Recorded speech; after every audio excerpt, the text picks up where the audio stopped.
नमस्कार। आज हम एक सफर पर चलने वाले हैं। एक ऐसे राज्य की कहानी सुनेंगे जहां इतिहास, संस्कृति और राजनीति सब कुछ एक साथ बहता है। जी हां, हम बात कर रहे हैं पश्चिम बंगाल की। तो चलिए जानते हैं इस कमाल के राज्य की कहानी, इसकी जड़ों से लेकर आज तक।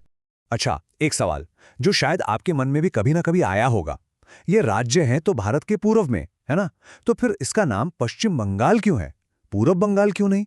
बड़ा अजीब लगता है ना? पर यकीन मानिए, इस नाम के पीछे एक बहुत बड़ी कहानी छुपी है। देखिए, इसका सीधा सा जवाब छिपा है इतिहास के एक बहुत ही दर्दनाक पल में। साल था 1947। हमें आज़ादी तो मिली, लेकिन उसके साथ ही बंगाल का बंटवारा भी हुआ। धर्म के नाम पर एक लकीर खींच दी गई और इस जमीन के दो टुकड़े हो गए। जो हिस्सा पश्चिम की तरफ था वो भारत में आया और हाँ, वही कहलाया पश्चिम बंगाल। और जो पूर्वी हिस्सा था वो पहले पूर्वी पाकिस्तान बना और आज हम उसे बांग्लादेश के नाम से जानते हैं। तो अब आप समझ गए कि ये नाम कहां से आया। लेकिन इस बंटवारे के दर्द को ठीक से समझने के लिए जरूरी है कि हम थोड़ा पीछे चलें और बंगाल के उस गौरवशाली अतीत को देखें। ये कोई मामूली जमीन नहीं थी। एक जमाना था जब इसकी गिनती दुनिया के सबसे अमीर, सबसे खुशहाल इलाकों में होती थी। अरे, बंगाल की कहानी तो हजारों साल पुरानी है। आप सोचकर हैरान हो जाएंगे कि पुराने जमाने में यहाँ एक गंगारेदाई नाम का राज था। ये इतना ताकतवर था कि सिकंदर की महान सेना भी इनसे डरकर आगे नहीं बढ़ी थी। है ना कमाल की बात। फिर आया पाल साम्राज्य का जमाना। वो तो कला और साहित्य का गोल्डन एज था। उसके बाद बंगाल सल्तनत ने इसे ग्लोबल ट्रेड का हब बना दिया और जब मुगल आए तब तो ये पूरे साम्राज्य का सबसे सबसे अमीर सूबा बन गया था। इसकी दौलत का अंदाजा आप इसी बात से लगा सकते हैं कि मुगल इसे क्या कहते थे, राष्ट्रों का स्वर्ग। सोचिए, पैराडाइज ऑफ नेशंस। यह सिर्फ कोई कहने की बात नहीं थी, यह हकीकत थी। यहाँ की उपजाऊ जमीन, यहाँ का जबरदस्त व्यापार, यहाँ की बेशुमार दौलत, ये सब सच था। यह सिर्फ एक प्रांत नहीं था, यह उस जमाने का एक इकोनॉमिक पावर हाउस था। और फिर कहानी में एक नया मोड़ आया। अंग्रेज आए और उनके आने से बंगाल के इतिहास में एक ऐसा अध्याय शुरू हुआ जिसमें दो बिल्कुल अलग अलग बातें एक साथ हो रही थीं। एक तरफ था शोषण और दूसरी तरफ थी एक नई चेतना, एक नई जागृति। जी हां, ब्रिटिश राज के दो चेहरे थे। एक चेहरा था शोषण का।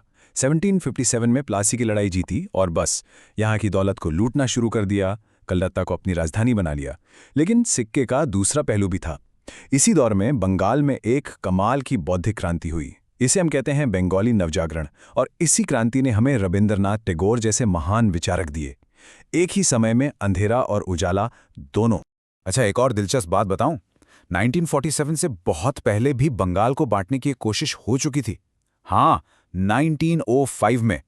अंग्रेजों को लगा कि ऐसा करने से वो यहां उठ रही राष्ट्रवाद की लहर को दबा देंगे।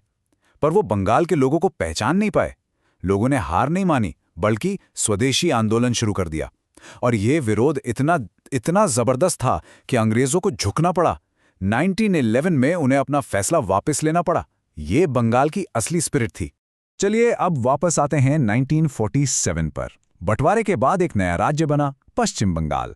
और यहां से इसकी एक नई राजनीतिक यात्रा शुरू हुई।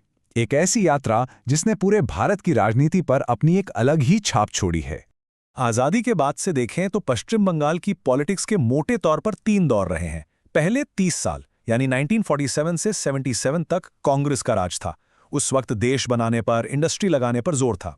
फिर आया 1977, एक बहुत बड़ा बदलाव। वाम मोर्चा यानी लेफ्ट फ्रंट सत्ता में आया और उन्होंने जो किया वो एक वर्ल्ड रिकॉर्ड है। सोचिए, 34 साल दुनिया की सबसे लंबे समय तक राज करने वाली चुनी हुई कम्युनिस्ट सरकार। उन्होंने भूमि सुधार जैसे कई बड़े काम भी किए। और फिर 2011 में हवा का रुख एक बार फिर बदला और तृणमूल कांग्रेस ने ममता बनर्जी के नेतृत्व में सरकार बनाई, जो पश्चिम बंगाल की पहली महिला मुख्यमंत्री बनी। तो ये तो हुई राजनीति की बात। लेकिन देखिए, सरकारें आती जाती रहीं, इतिहास में इतने उतार चढ़ाव आए, पर एक चीज़ है जो हमेशा बंगाल की पहचान बनी रही, और वो है इसकी संस्कृति।